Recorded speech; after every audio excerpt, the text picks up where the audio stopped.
আমি বাংলাদেশের খেলার বিষয়ে কিছু কথা বলতে চাই। সেটা হচ্ছে গত গতকালকে যে ম্যাচটা বাংলাদেশ বনাম শ্রীলঙ্কার টি-20 ম্যাচের মধ্যকার যে খেলাটা চলছিল, আসলে ব্যাটিং পজিশনে আপনি দেখবেন নাইম শেখকে ও ওয়ানডেও খেলতে পারে না, টেস্টও খেলতে পারে না। তৌহিদ হৃদয়ের একটা ভালো মানের একটা ব্যাটসম্যান মনে করছিলাম।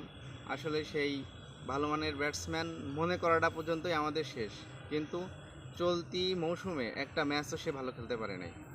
ইভেন আপনি সাব্বির রহমান বসা আছে, অঙ্কন বসা আছে, সুহান বসা আছে। As a Liton Das captain হিসেবে তার কোনো যোগ্যতাই নেই যে সে ক্যাপ্টেন্সি করবে। আপনারা দেখেন যারা সিলেকশন প্যানেল আছে, সিলেকশন করে আল্লাহ জানে আর ওরাই জানে। তারা যে কিভাবে এই ক্রিকেটটাকে অনেক দূরে এগিয়ে নিয়ে যাবে তাদের কোনো মাথা ব্যথা নেই। আমরা 18 কোটি মানুষ শুধু তাদের খেলায় দেখে যাই আর হেরে যাই। ধন্যবাদ সবাই, ধন্যবাদ আমার দর্শকবৃন্দদের।